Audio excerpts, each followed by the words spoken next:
एक कथा सुनाता हूँ। ये आदरणीय मुलुकदास साहिब जी ये अरोड़ा जाति में किसान थे, यानी खेती करते थे, बहुत बड़े जमींदार थे। और परमात्मा कहते हैं जो जन मेरी शरण है ताका हूं मैं दास, गेल गेल लग गया फिर जब तक धरती आकाश। और 100 छल छिद्र मैं करूं अपने जन के काज, अपनी प्यारी आत्मा को इस दलदल से निकालने के लिए 100 छल छिद्र करता हूं, पता नहीं के वेश बनाकर भटकता हूं। एक नगर में परमात्मा सत्संग कर रहे थे। ये समय समय पर आकर भक्ति जीवित कर जाते हैं दाता कबीर साहब। उसी नगर में मुलुकदास के गांव में 5-4 सेवक थे, गरीब गरीब व्यक्ति, और परमात्मा उनके घरों में रुके हुए थे, सत्संग करते थे। भगत कहते थे जी कल हमारे भोजन करना, 1 हफ्ते के लिए रोक लिया। 5-7 भगत परिवार थे। तो परमात्मा जिस भी घर में जाते उनका उद्धार करने के लिए, उनके कर्म बनाने के लिए, तो सब भगत ये सोचते गुरुजी आए हैं, अच्छा सा अच्छा भोजन करवाऊं, यानी खीर बनावें, हलवा बनावें। तो वो चौधरी साहब जो मुलुकदास जी थे, नंबरदार गांव के चौधरी 1 नंबर के, जैसे आजकल सरपंच होते हैं, उसमें नंबरदार की इतनी प्रभुता होती थी। वो तो सुबह सुबह घूमने जाता या घूम कर जंगल से वापस आता खेतों से, तो उधर से क्या होता, गरीब के घर में परमात्मा विराजमान थे और वहां हलवा चढ़ा दिया। हलवे में पात डालें जब कड़े में, तो मैघ दूर तक जाया करे। अब उस मुलुकदास जी ने पूछा, रे क्या हो रहा भाई यहाँ? जी हमारे गुरु जी आए हैं और आओ आप भी भोजन पालो। उसने देखा भाई एक आदमी बैठा है, ये तुम्हारे गुरु हैं? कहा जी मन। वो चला गया। फिर दूसरे दिन दूसरे के घर में, अरे क्या हो रहा है भाई यहाँ पर? आज यहाँ हो रही है कुछ चढ़ सी। तो उन्होंने बताया कि जी हमारे गुरु जी आए हुए हैं।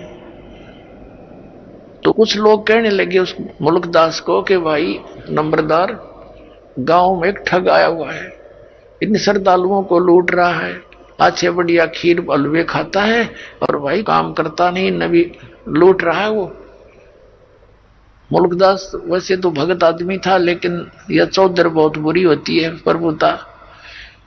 जाके जिस भगत के घर वो रुके हुए थे परमात्मा उस दिन, अब वो मुलुकदास जाकर के उस घर में प्रवेश हुआ जहां परमात्मा विराजमान थे। और परमात्मा कबीर जी से कहने लगे, ए भाई आप कौन हो और यहाँ क्या कर रहे हो?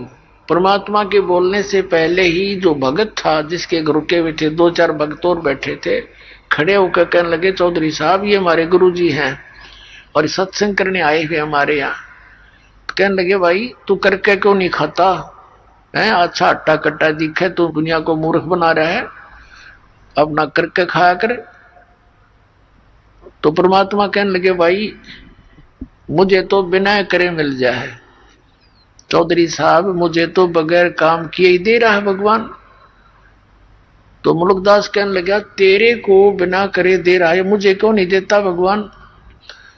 कि आपको भी दे देगा यदि आपको विश्वास होगा और उन क्रियाओं को करोगे जिससे भगवान बिन मांगे भी देता है। तो वो कहने लगा, क्या तेरा भगवान मुझे आज रोटी दे देगा? हाँ जी दे देगा, क्यों नहीं, विश्वास करो। बोला अच्छा, अर्ध ना दी तो सजा देख ले, फिर मैं तेरे को अपने खेतों में रखूंगा मजदूर बना के। और परमात्मा बोले, जब भगवान ने तेरे को आज रोटी दे दी तो क्या करेगा? कि मैं तेरा चेला बन जाऊंगा। परमात्मा बोले, भाई ठीक है, पर याद रखिए इस बात ने, पक्का हूं भाई वचन का मैं। मुलुकदास जी बोले, मुलुकदास जी का खेत थे पूर्व में, उसका अपना खेत था पूर्व में, और चला गया पश्चिम में दूसरे गांव की सीमा में। वहां एक पेड़ के ऊपर बैठ गया जाकर, अब देखूंगा या मैंने कौन खाना खिला देगा। अब क्या हुआ, ये गडरिये होते हैं बकरी भेड़ पालने वाले, उनका कोई त्योहार था। उन्होंने सलाह बनाई कि भाई इस वृक्ष के नीचे खीर बना लो। एक आधी गाय भी उनके साथ थी, लागड़े हम इतने बकरियां चराते हैं, वो बकरियां चराने के लिए, गायें चराने के लिए आगे को ले गए काफी दूर, और एक दो भगत की सेवा लगा गए। वो वहां उसी वृक्ष के नीचे खीर बनाने लग गए। उन्होंने लकड़ लुकड़ तोड़ कर चूल्हा बनाकर और वो खीर बना दी। खीर बन चुकी थी, इतने में क्या देखा उन्होंने कि कुछ घोड़ों पर व्यक्ति आ रहे हैं, दूर से धूल उठ रही है, तेजी से दौड़े आ रहे हैं। उनको पता होता था जंगली लोगों को कि इस तरह की जब कोई आता है वो डाकू होते हैं। वो भाग के डर के बड़ी बड़ाई खीर छोड़कर वो वहां भाग गए अपने मित्रों के पास, जहां उनके दूसरे बकरियों वाले थे।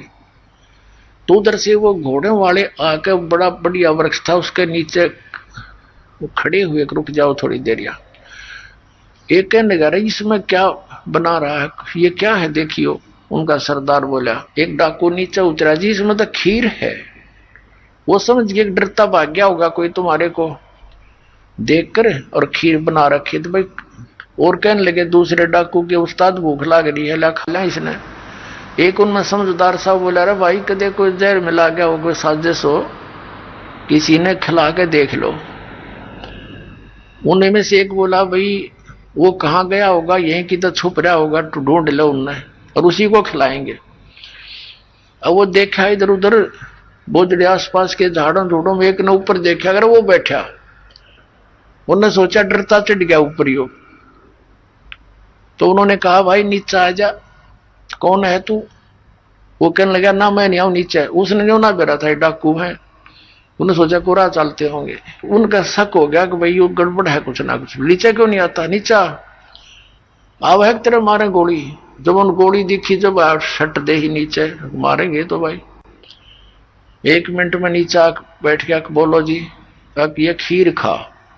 उसने कहल गया, थोड़ा सा तो ढक्कन सा था, उसमें खीर गाल दी, खा इसने। बोला कति नहीं खाऊं। अब वो उसकी प्रतिज्ञा टूटे, न्यू नाटे। उनका पक्का शक हो गया कि बदमाश कुछ ना कुछ गड़बड़ कर रहा है इसमें। तो 2 मारे जूत और लात मारी, खा बैठ के। अब उसने सोचा ये गढ़ेंगे और गड़ा पीटेंगे। उसने वह खा ली और खा के एक मारी लात, 1 घंटा बैठाए रखा, अग मरेगा तो मर लेगा। जब देखा ठीक ठाक है, उसने कहा जी वैसे कोई और बात थी, और ये तो कोई और बनावे थे, वो भाग गए डर के। तो बोला तो भाग यहाँ से, उसका मारी लाते को भाग लिया। फिर उन्होंने खीर खाई या ना खाई दूसरी बात। तो उसने जब वो देखा कि ये तो डाकू है और उनने मारे उसका लात, वो घना डर गया मुल्कदास। और न्यो करे कबीर साहब को, हे फलाने के गुरुजी, जिसके घर में वो रुका हुआ था उसका नाम लेके ए धनपत के गुरुजी आज मेरी जान बचा दे, मैं तेरा चेला बनूंगा पक्का। अब मालिक ने उसकी फटक भी काटनी थी और वो वहां भी बरवानी थी। तो उसका नो पक्की जचगी, आज इस गुरुजी के कारण मेरी जान बची है, ना तो सीधी मारे गोली न किसका डर हो से भाई। तो वहां से लेकर सीधी सुरती लाई उसने, जान बची, लाखों पाए, और परमात्मा के चरणों में आके गिर गया और बैठ के नो रोए। परमात्मा बोले, चौधरी साहब भगवान ने कुछ करी सेवा। नो कहने लगा, जी आपका भगवान तो मर मर खीर खिलाता है, मेरी जान बची, ऐसे सारी कथा सुना दी। तो परमात्मा कहते, ये सब खेल हमारे किए, हमसे मिले सो निश्चय जिए। अब जो प्रसंग चल रहा है वही आते हैं। अब परमात्मा ने उस 9 शेर खां बादशाह से कहा कि सारे बाट और यहीं बैठा हूं, ना तो तेरी और भी गड़बड़ हो सकता है तेरे घर पर।